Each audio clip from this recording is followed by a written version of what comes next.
உழவர் உறவுகள் அனைவருக்கும் முதற்கண் வணக்கம். நான் உங்கள் வழக்கறிஞர் ஈசன் முருகசாமி. மத்திய அரசாங்கத்தோட ஜல்சக்தி துறை, அதாவது நீர்வளத்துறை அமைச்சர் பாட்டீல் அவர்கள் விவசாயத்துக்கு பயன்படுத்துற தண்ணிக்கு நாங்க இனிமே வரி போட போறோம்னு அறிவிச்சிருக்கிறார். 22 திட்டங்கள் இதுக்கு தயாராக இருப்பதாக தெரிவித்திருக்கிறார். மாநிலங்களோடு சேர்ந்து இதை அமல்படுத்த போறேன்னு சொல்றாரு. இது விவசாயத்துல தண்ணியை சிக்கனமா பயன்படுத்துறதுக்காகத்தான் இதை ஊக்குவிக்கும் அப்படின்னு சொல்லி பேசுறாரு. எவ்வளவு ஒரு அழகான விளக்கம் பாத்தீங்களா? அது குறித்து நம்ம இந்த கணலில் பார்க்க போறோம். முதல்ல தண்ணி எதுக்குமே கட்டணம் கிடையாது. குடிக்கிறதுக்கு தண்ணி கட்டணம் கிடையாது, விவசாயத்துக்கு கட்டணம் கிடையாது. ஆத்துல போற தண்ணி அள்ளி குடிச்சிட்டு இருந்தோம், கிணறு வெட்டி தண்ணி எடுத்தோம், ஆழ்குழாய் கிணறு போட்டு தண்ணி எடுத்தோம், ஏரிகளை குளங்களை பயன்படுத்திட்டு இருந்தோம். அப்படியே வீட்டுக்கு பாத்தீங்கன்னா முதல்ல இணைப்புகள் கொடுத்தாங்க. வீட்டுக்கு கொடுத்த தண்ணீருக்கான அந்த இணைப்புகள் எல்லாம் பாத்தீங்கன்னா ஒரு மாசத்துக்கு 60 ரூபாய் 70 ரூபாய் ஊராட்சி பண்றங்கள்ல வசூல் பண்ணாங்க.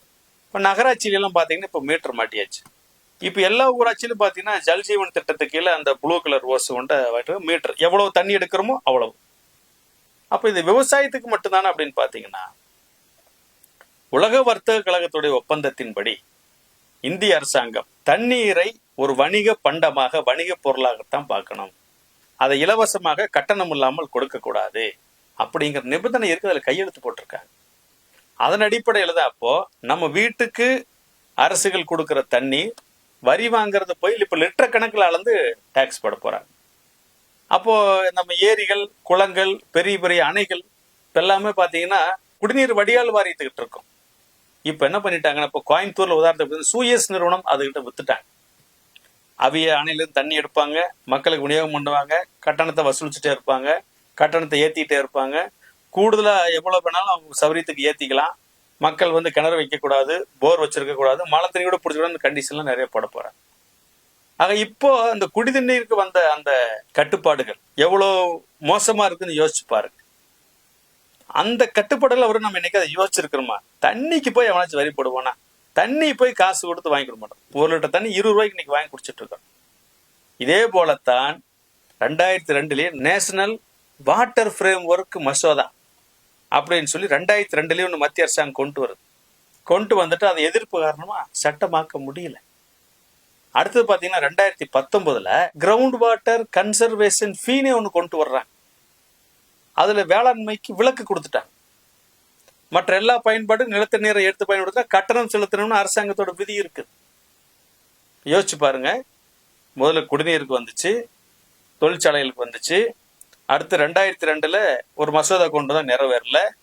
அதுக்கப்புறம் பாத்தீங்கன்னா 2019 விவசாயத்தை தவிர இது எல்லாத்துக்கும் கட்டணம் செலுத்தி கொண்டு வந்தாங்க. இப்ப விவசாயத்துக்கு கொண்டு வந்திருக்கிறாங்க.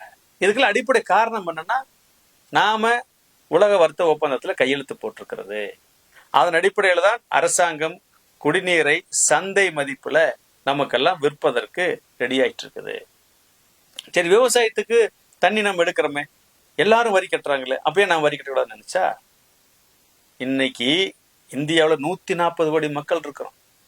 140 கோடி மக்களுக்கான உணவுப் பொருள் உற்பத்திக்கு ஆற்று நீர் போக, ஏரி நீர் போக, மழை நீர் போக, நிலத்து நீரை எடுக்காம இன்னைக்கு விவசாயமே பண்ண முடியாது. நிலத்தடி நீர் எடுக்கிறதுக்கு இன்னைக்கு அரசாங்கம் தடை போட்டுருச்சு அப்படின்னா இந்தியாவில் உணவு உற்பத்தியே இருக்காது. கடுமையான பஞ்சத்தை நோக்கி போயிடும். அவ்வளவு மோசமான சூழல். இன்னொன்னு யோசிச்சு பார்க்கணும். நீங்க இப்ப மழை பெய்யுது, ஏரிகளை தண்ணி சேமிக்கிறாங்க, அணைகளை தண்ணி சேமிக்கிறாங்க. அதுல அந்த கால்வாய் வழியே பாத்தீங்கன்னா நிறைய விவசாயிகளுக்கு தண்ணி நேரடி நிலத்துக்கு வந்துடுது. இந்த வசதி இல்லாத விவசாயிகள் எங்க போவாங்க? ஆறு இல்லை, ஏரி இல்லை, குளம் இல்லை, நிலத்தடி நீர் இல்லைன்னா என்ன போவாங்க? அவங்க கிணறு வெட்டியாகணும், போர் போட்டாகும்.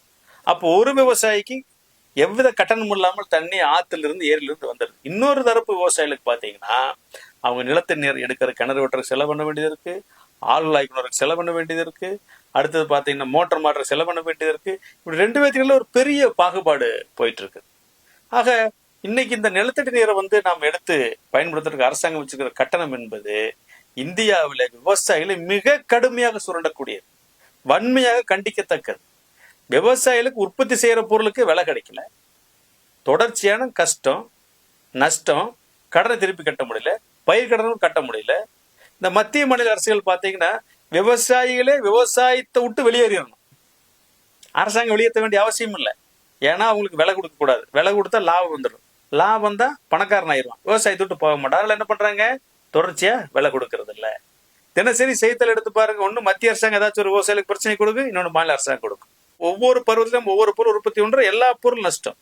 ஏன்னா பருவத்துல உற்பத்தியாகி வரும்போது கூட நேரடியா வந்து உற்பத்தி குவிது, இழப்பு. ஆக தொடர்ச்சியாக இந்த விவசாயிகளை பிரச்சனைக்குள்ளேயே வச்சிருக்கிறது, நஷ்டத்திலேயே வச்சிருக்கிறது, கஷ்டத்திலேயே வச்சிருக்கிறது. கடைசியா ஒரு இடத்துல விட்டு வச்சிருந்தாங்க, தண்ணிக்கு கணக்கு போட போறது, எப்படா போட போறேன்னு நினைச்சாங்க, இப்ப அதுக்கு வந்தாச்சு. ஆக ஒட்டு மொத்தமாக விவசாயிகளே விவசாயத்தை விட்டு வெளியேறி விட வேண்டும் என்கிற கொள்கையில உச்சகட்டத்தை இன்னைக்கு மத்திய அரசு கையில் எடுத்திருக்குது. அதுக்கு 22 திட்டங்களை பேர வச்சு சொல்றாங்க. இதுக்கு மாநில அரசுகளோடு சேர்ந்து கலந்தாலோசனை அமல்படுத்த போறதா சொல்றாங்க. வேளாண்மை என்பதே மாநில அரசாங்கத்தோட பட்டியல் இருக்கும்போது மத்திய அரசாங்கம் இந்த வேலை எதுக்கு செய்யுது நான் கேட்கிறேன்.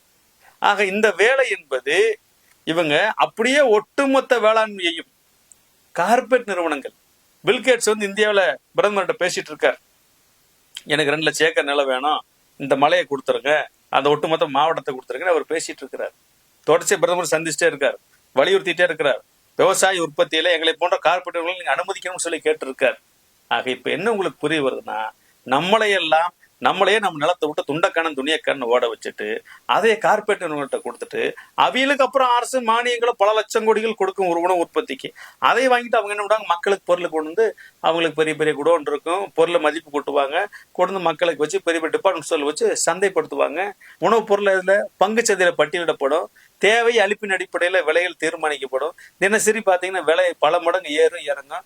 எந்த நிறுவனமும் நஷ்டத்துக்கு பொருளை விற்காது. இப்ப மக்களுக்கு என்ன ஆகும், நிறுவனங்கள் 10 நிறுவனம் 20 நிறுவனம் இருக்குன்னா அந்த நிறுவனங்கள் கூட்டணி வச்சுக்குவாங்க, அவங்க வைக்கிறதான் விலை. இன்னைக்கு விவசாயிட்டு இருக்கிற போய் உழவர் சந்தையில் போய் காய்கறி வாங்கிட்டு வந்துடலாம், தானிய சந்தையில் போய் தானியம் வாங்கிட்டு வந்துடலாம், சின்ன சின்ன ரைஸ் மில்ல அரிசி வாங்கிட்டு வந்துடலாம். விவசாய பொருள் மட்டும் உணவு பொருள் மட்டும் விளையாடாம அரசாங்கம் பார்த்துக்கான. இதே நிறுவனங்கள்கிட்ட போயிடுச்சுன்னா அவங்க வைக்கிறதான் விலை.